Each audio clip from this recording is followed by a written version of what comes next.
กว่าๆเขาบอกมันประมาณ5 โมงเย็นถึงประมาณ2 ทุ่มแสงมันถึงจะไม่แสงแพนต้องถึงจะมีอยู่นอกนั้นถ้าหลังจาก2 ทุ่มไปแล้วมันจะแสงน้อยลงแล้วตอนนี้อยู่ขับมอเตอร์ไซค์อยู่กำลังจะไปบางแคจุดหมายของเราก็คือวัดศาลเจ้ามัจฉานุตรงศาลพันท้ายนรสิงห์เขาเรียกกันว่าสะพานแดงตอนนี้ขับรถไปก่อน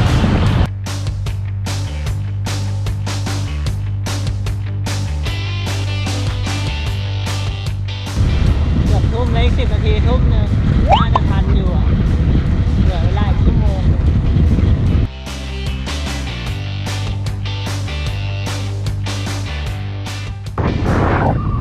ทางที่จะไปมันออกทะเลเลยอ่ะ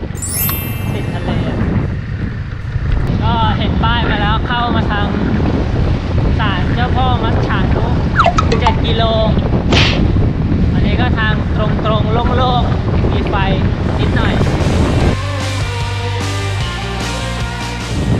เข้ามาในซอยศาลเจ้าพ่อมัจฉานุนะครับตอนนี้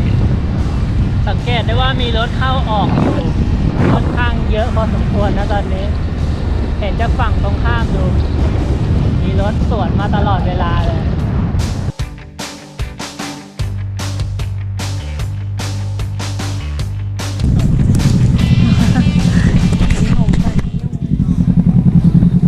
ก็มาถึงแล้วคนพลุกพล่านอย่างเยอะ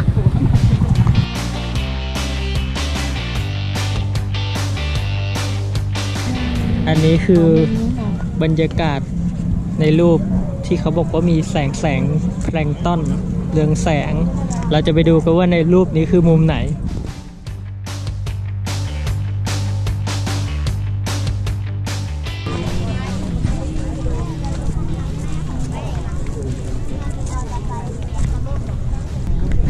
มุมนี้เลยชัดๆเลยเปิดแฟลชดิ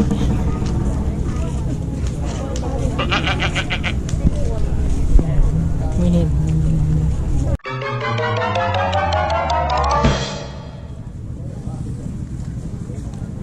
เขาบอกว่าต้องเอาอะไรสาดใส่ลงไปนะน้ำหรือหินหรืออะไรอย่างเงี้ยให้มันมีอะไรสักอย่างหรือว่าหนูไปอ่านในคอมไม่อาจจะมามืดเกินไป ก็มาถึงแล้วสภาพก็มองไม่เห็นอะไรเลย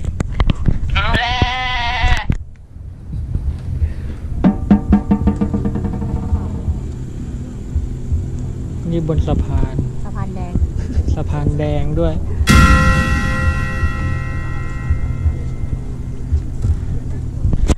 มองไม่เห็นอะไรเลยอะไม่เห็นมีเลยมีแต่คนบนเขาบอกว่าที่เรามีคันดินไม่ใช่เหรอพ่อมันมีคันดินไม่ใช่เหรอไม่หรอแล้วดินไม่เหรอ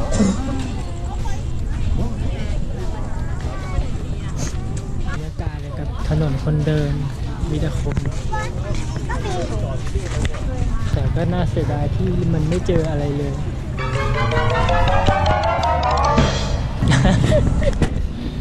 ก็สรุปไม่มีอะไรให้ดูเลยเขาบอกว่าน้ำมันลดมันเพิ่งมีมา2 วันนี่เองแล้วก็ไม่มีอีกเลยเพราะว่าน้ำมันลดก็มาจบที่นั่งกินข้าวกันข้างทะเลวันนี้ผิดหวัง